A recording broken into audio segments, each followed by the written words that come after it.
صحیح بخاری حدیث نمبر 134 کا اردو ترجمہ۔ یہ حدیث احرام کی حالت میں پہنے جانے والے لباس کے بارے میں ہے۔ حدیث کا متن حضرت عبداللہ بن عمر رضی اللہ عنہما بیان کرتے ہیں کہ ایک شخص نے رسول اللہ صلی اللہ علیہ وسلم سے پوچھا کہ احرام باندھنے والے کو کیا پہننا چاہیے۔ آپ صلی اللہ علیہ وسلم نے فرمایا، نہ قمیص پہنے، نہ امامہ باندھے، نہ پاجامہ یعنی سراویل پہنے، نہ ٹوپی یا کوئی سرپوش اوڑھے، اور نہ کوئی ایسا کپڑا پہنے جسے زعفران یا ورس لگا ہو۔ اور اگر جوتے نہ ملے تو موزے پہن لے، لیکن انہیں اس طرح کاٹ دے کہ وہ ٹخنوں سے نیچے ہو جائیں۔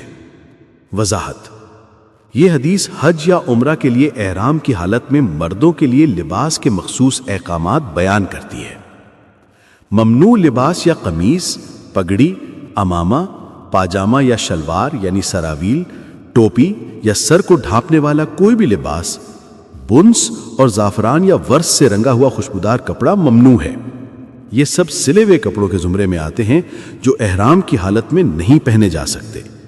جوتوں کا حکم: اگر احرام کی حالت میں پہننے کے لیے چپلے یا جوتے میسر نہ ہوں تو موزے یعنی خفین پہنے جا سکتے ہیں، لیکن شرط یہ ہے کہ انہیں ٹخنوں سے نیچے تک کاٹ دیا جائے۔